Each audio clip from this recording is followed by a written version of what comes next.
23 nouveautés, c'est mon décompte pour les 2 dernières semaines. Dans cet épisode du podcast AWS en français, on parle des nouveautés AWS, aujourd'hui le 8 août. Le podcast AWS en français. Sébastien Stormac. Et le rythme ralentit à peine pendant les vacances. Mais c'est vrai qu'après le summit de New York début juillet, il ne pouvait y avoir qu'un petit ralentissement dans les annonces. 23 nouvelles annonces, je vous l'ai dit, presque 100 si on compte les expansions régionales, mais je ne vous parle pas des expansions régionales. Dans cet épisode, nous allons parler d'Amazon Application Recovery Controller. On va parler beaucoup d'AI, évidemment, avec les nouveaux modèles d'OpenAI GPT qui arrivent sur Bedrock. On va parler de nouvelles capacités d'Amazon Q pour la ligne de commande. On va parler de Bedrock Agent Core et un peu de Lambda à la fin, juste pour dire comme ça qu'il n'y aura pas que de l'IA. Bonjour, j'espère que vous allez bien. C'est le podcast AWS en français. Nous sommes avec vous tous les vendredis matins et nous ne prenons pas de vacances. On est dans vos applications de podcast. Même si vous partez, j'espère que vous partez en vacances, que vous aurez cette possibilité-là, cette chance-là, que vous nous prenez avec. Envoyez-nous un petit message sur les réseaux sociaux. Dites-nous où vous écoutez le podcast, à la plage, à la montagne, chez vous, en tondant la pelouse, en faisant votre jogging ou sous la douche. Je commence de suite avec Application Recovery Controller. C'est pas un nouveau service, c'est un service qui existe depuis 2-3 ans maintenant, qui permet de planifier, d'orchestrer et même de tester un abandon de région. Si vous devez migrer votre infrastructure d'une région vers une autre, typiquement parce que il est dans l'éventualité très peu probable qu'une région soit impactée par un événement majeur, ce service vous aide à migrer votre application, vos workloads comme on dit, vers une autre région. Il manquait un bout dans ce service, au fait, c'est une capacité d'orchestration, parce que quand vous devez faire une bascule d'une région à l'autre, vous devez le faire dans un certain ordre. Par exemple, vous devez d'abord vous assurer que la base de données soit migrée. Ensuite, il faut scaler la capacité de réserve dans la région de destination. Ensuite, il faut basculer le trafic via un changement dans le DNS. Eh bien, cette nouvelle capacité, cette nouvelle partie du service Application Recovery Controller qui s'appelle Region Switch, c'est exactement ça. C'est un orchestrateur qui va vous aider à orchestrer ce switch de région. En gros, vous devez construire un script, ça ressemble un peu au step function, avec différentes building blocks qui sont fournis par le service et que vous devez assembler, dire voilà, je vais d'abord faire ça, puis faire ça et faire ça. On a 9 building blocks de tête. Je vais pas tous les dire, mais enfin, typiquement, vous allez retrouver des choses comme l'autoscaling de C2, l'autoscaling de Kubernetes ou de ECS, les switches d'Aurora, des switches Lambda, des custom actions sur Lambda, si vous voulez aller un peu plus loin. Il y a un execution block qui est une approbation manuelle, une espèce de checkpoint dans votre workflow pour que quelqu'un puisse revoir le plan avant de l'exécuter. Et puis les switches DNS également sur Amazon Route 53. C'est moi qui écris le blog post d'annonce de ce service. Je vous montre dans le blog post comment vous pouvez le configurer et l'utiliser. Attention, il y a un coût évidemment, on parle de $70 par plan de switch et par mois, mais c'est évidemment pas un service pour monsieur et madame tout le monde. C'est pas pour moi sur mon compte personnel par exemple, c'est plutôt pour les entreprises, les grosses entreprises qui ont des besoins de continuité en multi-région. À tester donc si vous êtes dans ce cas-là. Amazon Q Developer sur la ligne de commande reçoit une nouvelle possibilité, c'est celle de définir des agents custom. J'aime vraiment bien cette idée, j'aime pas le nom de agent custom, mais j'aime vraiment bien cette idée. En tant que développeur, quand j'utilise Amazon Q, j'ai besoin de profils différents. Parfois, je développe en Swift, j'ai besoin que dans mes règles, dans mes contextes, que dans les serveurs MCP que j'utilise, soient personnalisés pour une expérience de développement Swift.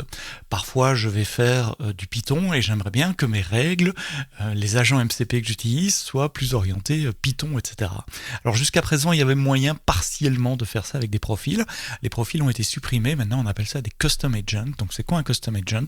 C'est une configuration que vous allez mettre dans Amazon Q Developer qui vous permet de déclarer vos tools MCP dont vous avez besoin, qui va vous permettre également de déclarer Quoi d'autre? Les ressources dont vous avez besoin, donc les ensembles de règles, des fichiers Markdown par exemple, qui donnent les règles de coding, de style, de version des outils que vous devez utiliser, et puis des hooks, donc des actions spécifiques à faire à certains moments. Et donc cet ensemble des outils plus des règles plus des hooks, on appelle ça un custom agent, et vous pouvez en définir plusieurs. Par exemple, si vous faites du full stack développement, vous pouvez en avoir un pour le back-end et un pour vous aider sur vos tâches quand vous développez pour du front-end. Et quand vous démarrez Amazon Q avec la commande Q chat en ligne de commande, vous pouvez maintenant dire quel agent vous voulez tourner, agent back-end ou front-end, et ainsi votre expérience dans Amazon Q sera personnalisée en fonction des tâches que vous devez faire. Donc ça s'appelle Amazon Q CLI Custom Agent. Alors, puisqu'on parle d'IA et d'IA générative, la grosse annonce de la semaine, c'est que les modèles d'OpenAI, le fameux GPT, sont maintenant disponibles dans Bedrock. De quel modèle on parle? On parle de modèles, alors la presse généraliste dit open source, mais j'ai vraiment horreur de ce terme, c'est plutôt open weight, donc les poids, les configurations, les paramètres qui ont été utilisés pour le fine-tuning des modèles sont publiés, comme le fait Gemini, comme le fait DeepSeek, tous ces modèles qu'on appelle entre guillemets open source, en fait ils sont open weight parce que les poids, les paramètres et les manières de les vérifier sont publié. En revanche, qui n'est pas publié, c'est pour ça que je n'aime pas le mot open source, c'est le jeu de données qui a servi à l'entraînement ou le code qui a servi à l'entraînement. Donc c'est pas vraiment open source, ce sont des modèles open weight. Il y a le modèle GPT open source OSS Open Weight à 120 milliards de paramètres et un autre à 20 milliards de paramètres beaucoup plus petits.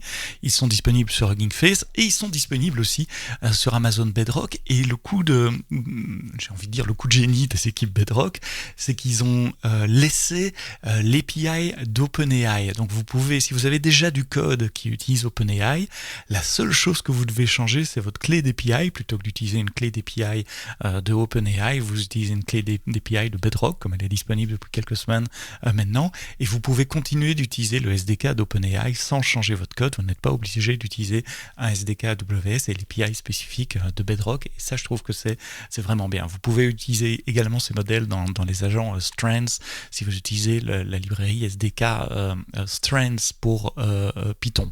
Alors je dis qu'ils sont disponibles via l'API OpenAI, mais évidemment ils sont disponibles via l'API Converse et les invoke modèles de Bedrock également.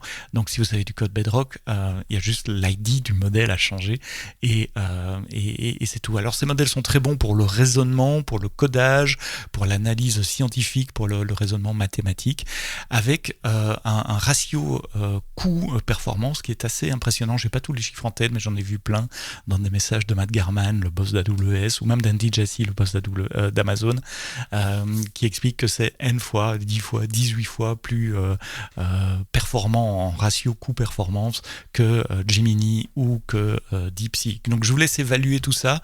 C'est vraiment bien. En fait, j'adore la stratégie de Bedrock de dire voilà, on vous donne le choix. Il y a évidemment les modèles d'Amazon, Nova, mais vous avez depuis le début les modèles d'Anthropic, il y a les modèles de Stable Diffusion, il y a les modèles de Gemini, il y a DeepSeek, et maintenant il y a OpenAI qui se joint au bal. En tant que développeur, j'espère que les équipes d'Amazon Q développeurs ou de Kiro par exemple rajouteront le support de ces modèles dans le futur, et qu'on aura dans le petit menu de sélection des modèles dans Amazon Q Developer ou dans Visual Studio Code la possibilité aussi d'utiliser ces modèles OpenAI. C'est pas une annonce de ma part, c'est un souhait. J'aimerais bien que ça se fasse, mais je n'ai encore rien à annoncer ou à partager avec vous pour le moment. Un chouette article de mon collègue Danilo Poccia sur le blog d'AWS qui explique comment on peut diminuer les hallucinations des AI en faisant de la validation automatique de raisonnement. Alors c'est quelque chose qui avait été annoncé à reInvent en preview, et bien c'est GA, c'est disponible maintenant pour tout le monde dans la section Guardrails de Bedrock, qui est la section qui vous permet de filtrer les résultats en sortie des modèles de manière à vous assurer qu'il n'y ait pas de contenu inapproprié par exemple. Eh bien il y a maintenant la possibilité aussi de vérifier par des règles de raisonnement automatique et donc un formalisme extrêmement formel et vérifiable que la réponse est correcte. Alors comment ça marche? Vous devez créer une politique dans Guardrails en important des documents. Imaginez que vous soyez une société d'assurance, vous avez un bot qui va générer des quotes ou générer des recommandations pour des clients et vous voulez vous assurer qu'il n'y ait pas d'hallucination. Donc vous pouvez importer vos règles, vos documents assez imbuvables de règles, de contrats, etc. dans Guardrails. Sur base de l'analyse de ces documents, il va définir toute une série de politiques. Par exemple, une prime d'assurance doit être entre telle valeur et telle valeur. Les valeurs vont être extraites et mises comme des variables. Donc vous allez pouvoir revoir toutes les policies qui ont été générées sur base du document que vous avez uploadé. Vous allez voir toutes les variables qui ont été extraites. Vous allez pouvoir définir des chiffres pour ces variables. Et puis, une fois que ça c'est prêt, vous pouvez tester ces politiques par rapport à un texte. Et une fois que vous êtes confiant que ces politiques sont correctes, vous pouvez les appliquer en output aux générations du modèle que vous utilisez et qui sera donc filtré par Amazon Bedrock Guardrails. Quand des politiques sont validées ou refusées, vous pouvez voir pourquoi, quelle règle a déclenché le filtre ou a laissé passer le filtre. Donc c'est un élément extrêmement puissant qui s'appuie sur des concepts mathématiques très très forts. On n'est plus dans la probabilité ici de dire cette réponse est probablement correcte. Non, on va avoir des règles formelles, vérifiables qui disent cette réponse est correcte ou n'est pas correcte à cause de A, B, C, D en fonction des politiques que vous avez définies.